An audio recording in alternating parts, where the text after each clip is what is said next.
สบายดีเทพเพิ่มซับรถจกรถดำน้อยซิ่งนครหลวงวันนี้กับวันที่24 เดือน 5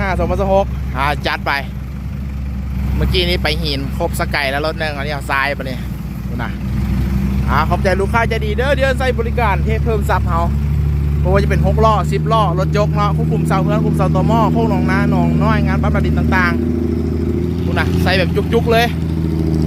เต็มสวดไปเลยเนาะโทรมาเนาะราคากันเองมองไว้ทันใจเด้อตกลงกันได้ละเอียดเลย988977450402999โทรมาเนาะจัดไปเดี๋ยวไปเบิ่งบอลทอกกันเลยว่าจะเป็นยังไงหน้าฝนนี่ฮ่าทอกละซ้ายงานที่2จำโม่ให้เลยคุณกองเป็นไงอันนี้หินยังโมเบิร์ตหินนะจัดไปขอบใจเด้อเดี๋ยวใส่บริการบทิมบปะบไปใส่บริการอื่นใส่บริการน้ำเฮาเทพเพิ่มซับขอบใจเมื่อนั้นก็มาปรับดินเคลียร์ดินแล้วเมื่อนั้นนะปรับอนามัยนั่นเองครับผมกำแพงกำแพงมันก่อแล้วล่ะไหวไป